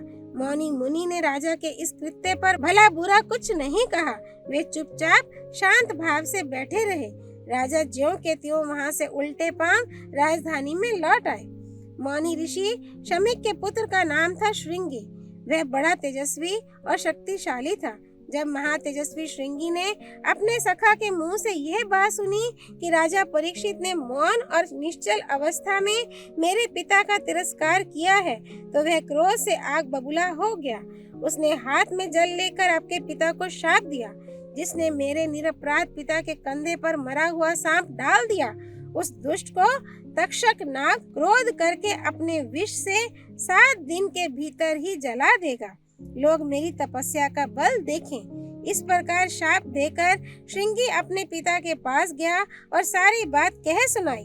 शमीक मुनि ने यह सब सुनकर अच्छा नहीं समझा तथा आपके पिता के पास अपने शीलवान एवं गुणी शिष्य गौरमुख को भेजा। गौरमुख ने आकर आपके पिता से कहा, हमारे गुरुदेव ने आपके लिए ये संदेश भेजा है कि राजन, मेरे पुत्र ने आपको शाप दे दिया है, आप सावधान हो जाएं। तक्षक अपने विष से 7 दिन के भीतर ही आपको जला देगा। आपके पिता सावधान हो गए। 7वें दिन जब तक्षक आ रहा था, तब उसने काश्यप नामक ब्राह्मण को देखा। उसने पूछा, ब्राह्मण देवता, आप इतनी शीघ्रता से कहाँ जा रहे हैं और क्या करना चाहते हैं? काश्यप ने कहा, जहाँ आज राजा परीक्षित को तक्षक सांप जलावेगा, वहीं जा रहा हूँ। मैं उन्हें तुरंत जीवित कर दूंगा।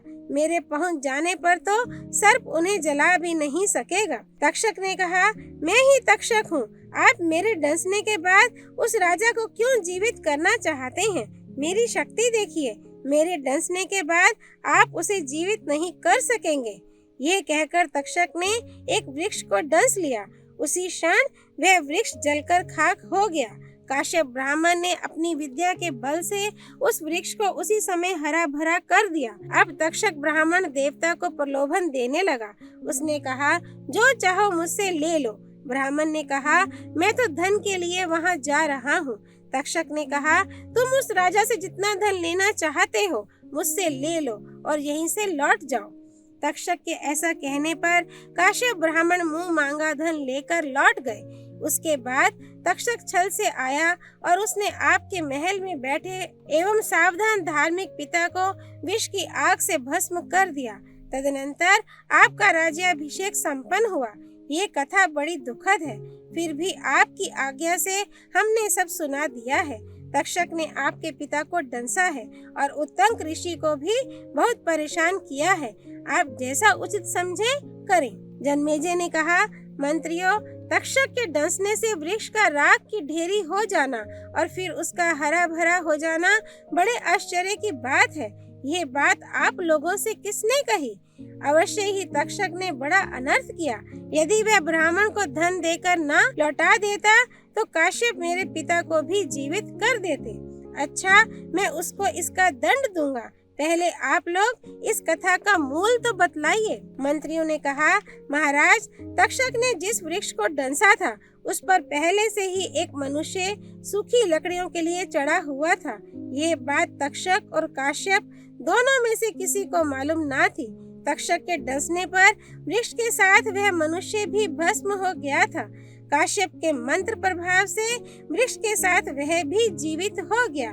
तक्षक और काश्यप की बातचीत उसी ने सुनी थी और वहां से आकर हम लोगों को सूचित की थी। अब आप हम लोगों का देखा सुना जानकर जो उचित हो कीजिए। अध्याय 11 सर्प यज्ञ का निश्चय और आरंभ। उग्र श्रवाजी कहते हैं, शौनकादि ऋषियों, अपने पिता की मृत्यु का इतिहास सुनकर जन्मेजय को बड़ा दुख हुआ। वे क्रुद्ध होकर हाथ से हाथ मलने लगे। शोक के कारण उनकी लंबी और गर्म सांस चलने लगी। आंखें आंसू से भर गईं।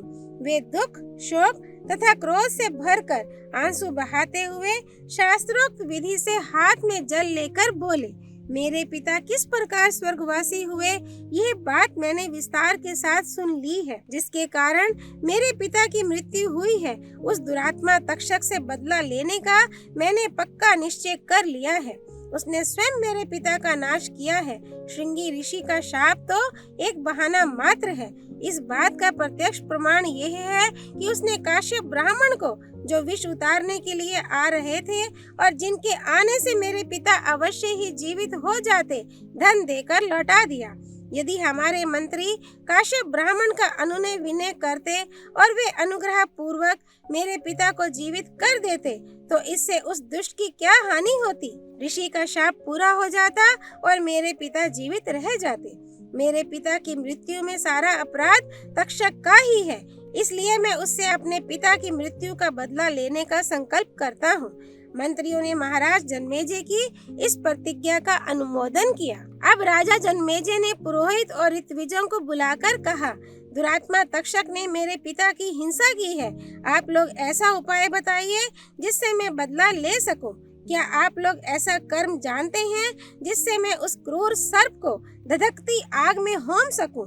ऋत्विजों ने कहा, राजन, देवताओं ने आपके लिए पहले से ही एक महायज्ञ का निर्माण कर रखा है। ये बात पुराणों में प्रसिद्ध है। उस यज्ञ का अनुष्ठान आपके अतिरिक्त और कोई नहीं करेगा, ऐसा पौराणिकों ने कहा है और हमें उस यज्ञ की विधि मालूम है। ऋत्विजों की बात सुनकर जन्मेजय को विश्वास हो गया कि निश्चय ही अब तक्षक जल जाएगा। राजा ने ब्राह्मणों से कहा, मैं वे यज्ञ करूंगा, आप लोग इसके लिए सामग्री संग्रह कीजिए। वेदज्ञ ब्राह्मणों ने शास्त्र विधि के अनुसार यज्ञ मंडप बनाने के लिए जमीन नाप ली, यज्ञशाला के लिए श्रेष्ठ मंडप तैयार कराया तथा राजा जन्मेजय यज्ञ के लिए दीक्षित हुए। इसी समय एक विचित्र घटना घटित हुई। किसी कला कौशल के पारंगत विद्वान, अनुभवी एवं बुद्धिमान सूत ने कहा, जिस स्थान और समय में यज्ञ मंडप मापने की क्रिया प्रारंभ हुई है, उसे देखकर यह मालूम होता है कि किसी ब्राह्मण के कारण यह यज्ञ पूर्ण नहीं हो सकेगा। राजा जन्मेजय ने यह सुनकर द्वारपाल से कह दिया कि मुझे सूचना कराए बिना कोई मनुष्य यज्ञ मंडप में न आने पावे। अब सर्प यज्ञ की विधि से कार्य प्रारंभ हुआ। ऋत्विज अपने अपने काम में लग गए। ऋत्विजों की आंखें धुएं के कारण लाल लाल हो रही थीं। वे काले काले वस्त्र पहनकर मंत्रोच्चारण पूर्वक हवन कर रहे थे। उस समय सभी सर्प मन ही मन कांपने लगे। अब बेचारे सर्प तड़पते, पुकारते, उछलते, लंबी सांस लेते, पूंछ और फनों से एक दूसरे को लपेटते आग में गिरने लगे। सफेद, काले, नीले, पीले, बच्चे, बूढ़े, सभी प्रकार के सर्प चिल्लाते हुए टपाटप आग के मुंह में गिरने लगे। कोई 4 कोस तक लंबे और कोई गाय के कान के बराबर लंबे सर्प ऊपर ही ऊपर कुंड में आहुति बन रहे थे। सर्प यज्ञ में च्यवन वंशी चंड भार्गव होता थे। कौत्स उद्गाता, जैमिनी ब्रह्मा तथा शार्ंगरव और पिंगल अध्यवर्यु थे एवं पुत्र और शिष्यों के साथ व्यास जी, उद्दालक, परमत्तक, श्वेत केतु, असित, देवल आदि सदस्य थे। नाम ले लेकर आहुति देते ही बड़े बड़े भयानक सर्प आकर अग्नि कुंड में गिर जाते थे। सर्पों की चर्बी और मेद की धाराएं बहने लगीं। बड़ी तीखी दुर्गंध चारों ओर फैल गई तथा सर्पों की चिल्लाहट से आकाश गूंज उठा। ये समाचार तक्षक ने भी सुना। वह भयभीत होकर देवराज इंद्र की शरण में गया। उसने कहा, देवराज, मैं अपराधी हूँ, भयभीत होकर आपकी शरण में आया हूँ, आप मेरी रक्षा कीजिए। इंद्र ने प्रसन्न होकर कहा कि मैंने तुम्हारी रक्षा के लिए पहले से ही ब्रह्मा जी से अभय वचन ले लिया है। तुम्हें सर्प यज्ञ से कोई भय नहीं, तुम दुखी मत होवो। इंद्र की बात सुनकर तक्षक आनंद से इंद्र भवन में ही रहने लगा। अध्याय 12। आस्तिक के वर मांगने पर सर्प यज्ञ का बंद होना और सर्पों से बचने का उपाय। उग्र श्रवा जी कहते हैं, जन्मेजय के यज्ञ में सर्पों का हवन होते रहने से बहुत से सर्प नष्ट हो गए, केवल थोड़े से ही बच रहे। इससे वासुकी नाग को बड़ा कष्ट हुआ। घबराहट के मारे उनका हृदय व्याकुल हो गया। उन्होंने अपनी बहन जरत्कारु से कहा, बहन, मेरा अंग अंग जल रहा है, दिशाएं नहीं सूझती, चक्कर आने के कारण बेहोश सा हो रहा हूँ, दुनिया घूम रही है, कलेजा फटा जा रहा है। मुझे ऐसा दिख रहा है कि अब मैं भी विवश होकर इस धधकती आग में गिर जाऊंगा। इस यज्ञ का यही उद्देश्य है। मैंने इसी समय के लिए तुम्हारा विवाह जरत्कारु ऋषि से किया था। अब तुम हम लोगों की रक्षा करो। ब्रह्मा जी के कथनानुसार तुम्हारा पुत्र आस्तिक इस सर्प यज्ञ को बंद कर सकेगा। वह बालक होने पर भी श्रेष्ठ वेदवेता और वृद्धों का माननीय है। अब तुम उससे हम लोगों की रक्षा के लिए कह दो। अपने भाई की बात सुनकर ऋषि पत्नी जरत्कारु ने सब बात बतलाकर नागों की रक्षा के लिए आस्तिक को प्रेरित किया। आस्तिक ने माता की आज्ञा स्वीकार कर वासुकी से कहा, नागराज, आप मन में शांति रखिए। मैं आपसे सत्य सत्य कहता हूँ कि उस शाप से आप लोगों को मुक्त कर दूंगा। मैंने हास विलास में भी कभी असत्य भाषण नहीं किया है, इसलिए मेरी बात झूठ ना समझो। मैं अपनी शुभ वाणी से राजा जन्मेजय को प्रसन्न कर लूंगा और वह यज्ञ बंद कर देगा। मामा जी, आप मुझ पर विश्वास कीजिए। इस प्रकार वासुकी नाग को आश्वासन देकर आस्तिक सर्पों को मुक्त करने के लिए यज्ञशाला में जाने के उद्देश्य से चल पड़े। उन्होंने वहां पहुंचकर देखा कि सूर्य और अग्नि के समान तेजस्वी सभासदों से यज्ञशाला भरी है। द्वारपालों ने उन्हें भीतर जाने से रोक दिया। अब वे भीतर प्रवेश पाने के लिए यज्ञ की स्तुति करने लगे। उनके द्वारा यज्ञ की स्तुति सुनकर जन्मेजय ने उन्हें भीतर आने की आज्ञा दे दी। आस्तिक यज्ञ मंडप में जाकर यजमान, ऋत्विज, सभासद तथा अग्नि की और भी स्तुति करने लगे। आस्तिक के द्वारा की हुई स्तुति सुनकर राजा, सभासद, ऋत्विज और अग्नि सभी प्रसन्न हो गए। सबके मनोभाव को समझकर जन्मेजय ने कहा, यद्यपि यह बालक है, फिर भी बात अनुभवी वृद्धों के समान कर रहा है। मैं इसे बालक नहीं, वृद्ध मानता हूँ। मैं इस बालक को वर देना चाहता हूँ। इस विषय में आप लोगों की क्या सम्मति है? सभासदों ने कहा, ब्राह्मण यदि बालक हो तो भी राजाओं के लिए सम्मान्य है। यदि वह विद्वान हो तब तो कहना ही क्या। अतः आप इस बालक को मुंह मांगी वस्तु दे सकते हैं। जन्मेजय ने कहा, आप लोग यथाशक्ति प्रयत्न कीजिए कि मेरा यह कर्म समाप्त हो जाए और तक्षक नाग अभी यहाँ आ जाए। वही तो मेरा प्रधान शत्रु है। ऋत्विजों ने कहा, अग्निदेव का कहना है कि तक्षक भयभीत होकर इंद्र के शरणागत हो गया है। इंद्र ने तक्षक को अभयदान भी दे दिया है। जन्मेजय ने कुछ दुखी होकर कहा, आप लोग ऐसा मंत्र पढ़कर हवन कीजिए कि इंद्र के साथ तक्षक नाग आकर अग्नि में भस्म हो जाए। जन्मेजय की बात सुनकर होता ने आहुति डाली। उसी समय आकाश में इंद्र और तक्षक दिखाई पड़े। इंद्र तो उस यज्ञ को देखकर बहुत ही घबरा गए और तक्षक को छोड़कर चलते बने। तक्षक क्षण क्षण अग्नि ज्वाला के समीप आने लगा। तब ब्राह्मणों ने कहा, राजन, अब आपका काम ठीक हो रहा है। इस ब्राह्मण को वर दे दीजिए। जन्मेजय ने कहा, ब्राह्मण कुमार, तुम्हारे जैसे सतपात्र को मैं उचित वर देना चाहता हूँ। अतः तुम्हारी जो इच्छा हो प्रसन्नता से मांग लो। मैं कठिन से कठिन वर भी तुम्हें दूंगा। आस्तिक ने यह देखकर कि अब तक्षक अग्नि कुंड में गिरने ही वाला है, अवसर से लाभ उठाया। उन्होंने कहा, राजन, आप मुझे यही वर दीजिए कि आपका यह यज्ञ बंद हो जाए और इसमें गिरते हुए सर्प बच जाएं। इस पर जन्मेजय ने कुछ अप्रसन्न होकर कहा, समर्थ ब्राह्मण, तुम सोना, चांदी, गौ और दूसरी वस्तुएं इच्छा अनुसार ले लो। मैं चाहता हूँ कि यह यज्ञ बंद ना हो। आस्तिक ने कहा, मुझे सोना, चांदी, गौ अथवा और कोई भी वस्तु नहीं चाहिए। अपने मातृकुल के कल्याण के लिए मैं आपका यज्ञ ही बंद कराना चाहता हूँ। जन्मेजय ने बार बार अपनी बात दोहराई, परंतु आस्तिक ने दूसरा वर मांगना स्वीकार नहीं किया। उस समय सभी वेदज्ञ सदस्य एक स्वर से कहने लगे, यह ब्राह्मण जो कुछ मांगता है वही इसको मिलना चाहिए। शौनक जी ने पूछा, सूत नंदन, उस यज्ञ में तो बड़े विद्वान ब्राह्मण थे, किंतु आस्तिक से बात करते समय जो तक्षक अग्नि में नहीं गिरा, इसका क्या कारण हुआ? क्या उन्हें वैसे मंत्र ही नहीं सूझे? उग्र श्रवा जी ने कहा, इंद्र के हाथों से छूटते ही तक्षक मूर्छित हो गया। आस्तिक ने 3 बार कहा, ठहर जा, ठहर जा, ठहर जा। इसी से वह आकाश और पृथ्वी के बीच में लटका रहा और अग्नि कुंड में नहीं गिरा। शौनक जी, सभासदों के बार बार कहने पर जन्मेजय ने कहा, अच्छा, आस्तिक की इच्छा पूर्ण हो, ये यज्ञ समाप्त करो। आस्तिक प्रसन्न हो, हमारे सूत ने जो कहा था वह भी सत्य हो। जन्मेजय के मुंह से ये बात निकलते ही सब लोग आनंद प्रकट करने लगे। सभी को प्रसन्नता हुई। राजा ने ऋत्विज और सदस्यों को तथा जो अन्य ब्राह्मण वहां आए थे उन्हें बहुत दान दिया। जिस सूत ने यज्ञ बंद होने की भविष्यवाणी की थी उसका भी बहुत सत्कार किया। यज्ञांत का अभृत स्नान करके आस्तिक का खूब स्वागत सत्कार किया और उन्हें सब प्रकार से प्रसन्न करके विदा किया। जाते समय जन्मेजय ने कहा, आप मेरे अश्वमेध यज्ञ में सभासद होने के लिए पधारिएगा। आस्तिक ने प्रसन्नता से तथा अस्तु कहा। तत्पश्चात अपने मामा के घर जाकर अपनी माता जरत्कारु आदि से सब समाचार कह सुनाया।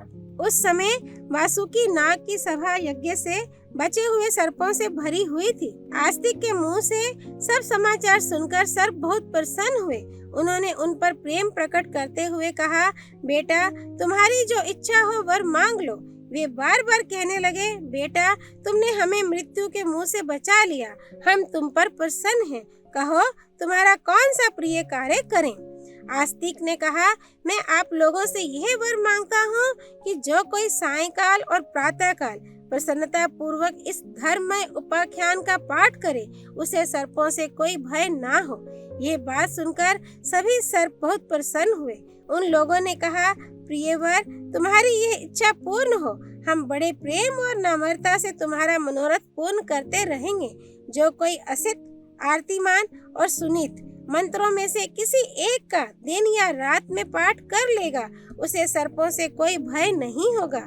वे मंत्र कर्मशः ये हैं, यो जरत कारुणा जातो जरत्कारो महायशा, आस्तिका सर्प सत्रे व पनगान यो अभ्यरक्षत तम स्मरन्तं महाभागानामाम हिंसितुम हरथ।